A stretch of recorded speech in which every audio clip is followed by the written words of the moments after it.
sehebat-hebatnya orang mikir, Ji, dia nggak akan bisa menjawab pertanyaan kenapa dunia ini bisa ada. Sehebat-hebatnya dia, sekeren-kerennya teori dia, tapi kejadian dunia ini terlalu rumit untuk bisa dijelaskan oleh manusia. Sehingga orang-orang yang membahas ini sekalipun, maka dia akan sampai pada satu kesimpulan apa? Kesimpulannya adalah ini adalah perhitungan yang maha rumit kejadiannya. Contoh, Roger Penrose tuh mengatakan bahwa kejadian alam semesta, kalau kita bilang itu kebetulan, maka probabilitas kebetulannya adalah 1/10 pangkat 10 pangkat 1, 2, 3. Nah, maka kemudian ayat yang tadi ini, wa in kuntum fi raibim mimma nazzalna ala abdina fa'tu bi suratin min mithlih, ini satu frekuensi dengan kejadian di dunia yang nggak ada semua orang bisa jawab. Kalau kamu bisa kalau kamu merasa benar, datangin yang semacam dengan Al-Quran. Kalau kamu memang merasa Tuhan nggak ada, ayo buat yang semacam dengan bumi. Ayo buat yang semacam dengan alam semesta, bisa nggak?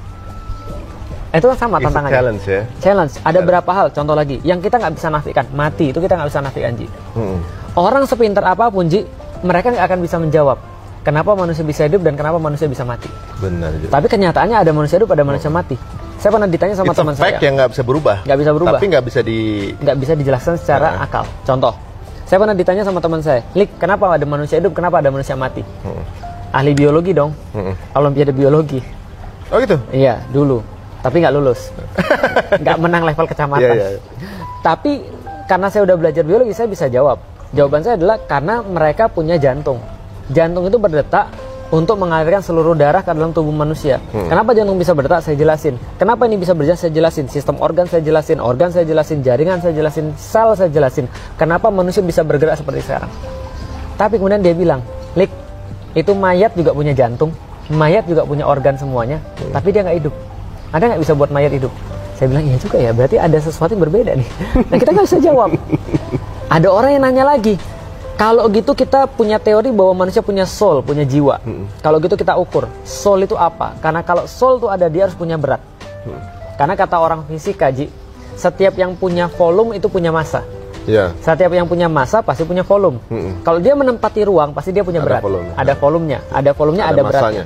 Maka kita ukur berapa jiwa itu beratnya berapa. Mereka nimbang orang sakaratul maut, Ji. Dan setelah mati udah hilang nih, teorinya harusnya ada yang berkurang berat badannya. Karena ada roh yang keluar, kayak film Ghost gitu, Ji. Benar. Ternyata nggak ada, Ji.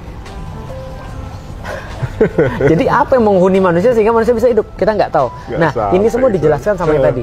Kalau kamu bisa mendatangkan semacam dengan Al-Quran, kamu benar. Kalau kamu bisa ngidupin orang mati, kamu benar. Kalau kamu bisa menjawab teka-teki dunia yang nggak bisa kita bahas tadi, maka kamu benar. Tapi ada nggak bisa jelasin? Nggak ada.